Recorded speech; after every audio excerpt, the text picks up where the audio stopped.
Welcome, ladies and gentlemen, Precious Metal Summit 2017 here in Zurich, Commodity TV here for you.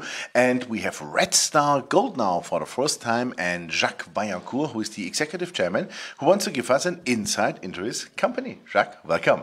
Nice to meet you. Thank you for having me. We were just talking about the company a little bit, and you said well, you are in Alaska, and it's the first gold mine in Alaska. What do you have? It's Alaska's first hard rock gold mine. It was the first mine that was underground.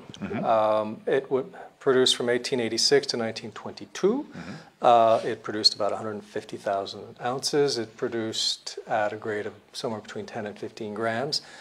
And we have pictures in our presentation of a community of about 150 people. There was a little railway that would take the ore to a bay, and it was shipped regularly, year-round, from Alaska. It's in the Aleutian Islands, all the way down to Tacoma, Washington for refining. Wow, interesting. So that means the infrastructure is like still in place. It sounds a bit to me. No? No. Okay. I can show you the pictures. All the buildings are made of wood. The climate there is actually quite benign. It's and this may surprise you, the project on the Aleutian Islands, it's 1,000 kilometers southwest of Anchorage, is at the same latitude as Hamburg.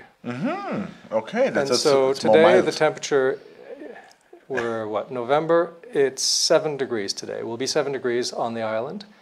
In Anchorage, it's minus 11 at the moment. Fantastic. Okay, let's dive into your projects.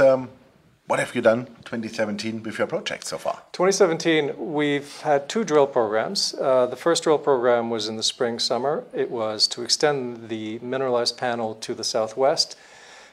We extended the mineralized panel by about 600 meters.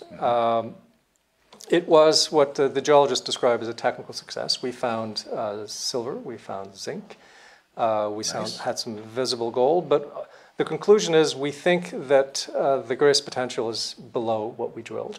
In the fall, we've finished a drill program that just completed 2 weeks ago, and we should have results available by the end of November, hopefully at the latest by the first week of December, to the northeast. And that was 13 holes. 11 on the Shumagin trend and 2 on the Rising Sun portion. The Rising Sun is on the parallel trend to the south. We wanted to see what was there. That's also right next to where the original mine was located.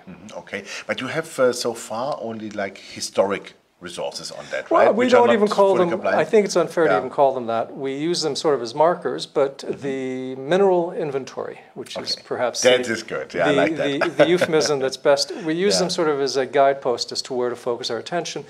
We think there's at least 1 million ounces on 3 of the projects. There's at least 18 different distinct mineralized zones on the Unga project that would keep any company busy for the next 10 years. Absolutely. Okay, but I'm pretty sure you don't want to drill like 10 years only. No. There's a bigger plan behind it, right? Do you want to bring that again in production? What's the game plan behind? We want to move the resource forward. We want to create a mineralized panel that's clearly defined for the investing audience to be able to define it, measure it.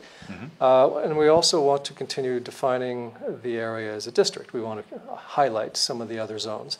So of the 1 million ounces I cited to you that were done way back when, there's about 250,000 ounces that was done on Shumagin. There was about almost 600,000 ounces done on Apollo-Sitka and about 200,000 done on what we call the Centennial Project, which is on Unga, rather Popoff Island.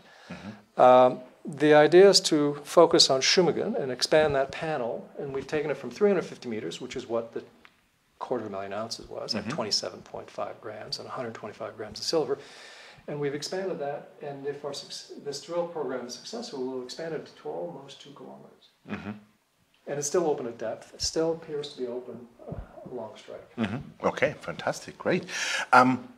Question as always, when you do exploration, what is money in the bank? How long will it last? We have, as of July, I choke up at that. We had, as of July 31st, we had $4.5 million of cash, no debt, and we have an investment in an excellent company in Nevada called NV Gold that's worth probably $3 million. So that qualifies as current assets. So arguably we have about $6.5–7 million worth of working capital, but we look at our cash as really as our measure of liquidity. Fantastic. What is management's skin in the game? I'm the largest shareholder. After working in the investment business, I was looking for an opportunity, and this was a standout to there was historical production, there were some drill holes, the grade is high, the locale is mining friendly, and it needed just a little bit of elbow grease, which is an Americanism to say it needed a little bit of work to make it, bring it together. So when we arrived, the Unga project was simply on option. It was a small piece of land. We ended up consolidating the entire region. And so now we control over 240 square kilometers. We are the only mining company on this island. We control 100% of our destiny.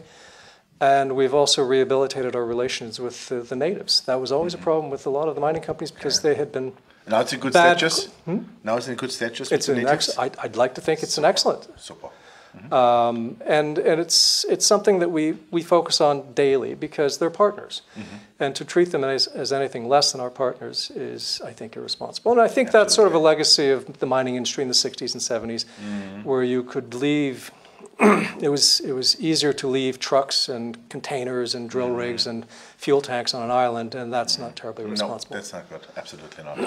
That's for sure.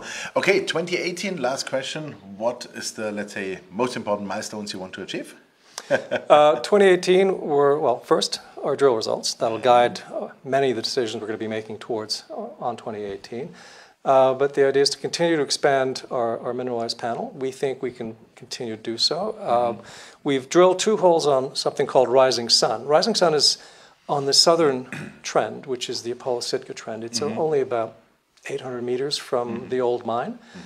And it's 2 holes that will give us a flavor as to the mineralization that's present there. The VP Exploration has said that we hit the structure on Rising Sun, so that could well guide how we spend some of our money in 2018. But Shumagin will always be our focus. It's because we have 18 or 19 different mineralized zones on the island, it's easy to get distracted. It's easy to want to drill this one, that one, and never build a resource and never build real value for our shareholders. And we're very shareholder focused. Well then, thank you very much, and all the best for 2018, and we look forward to your upcoming results. Thank you. Thank you. Yeah, ladies and gentlemen, that was Jacques Vaillancourt, the Executive Chairman of Redstar Gold Corporation. And you heard it, 4.5 million in the bank, 3 million can come in potentially from the NV interest they have. And a lot of drill results are upcoming. The drills are turning. The company is pretty active. So check it out. Thanks for watching us. Bye-bye from Zurich.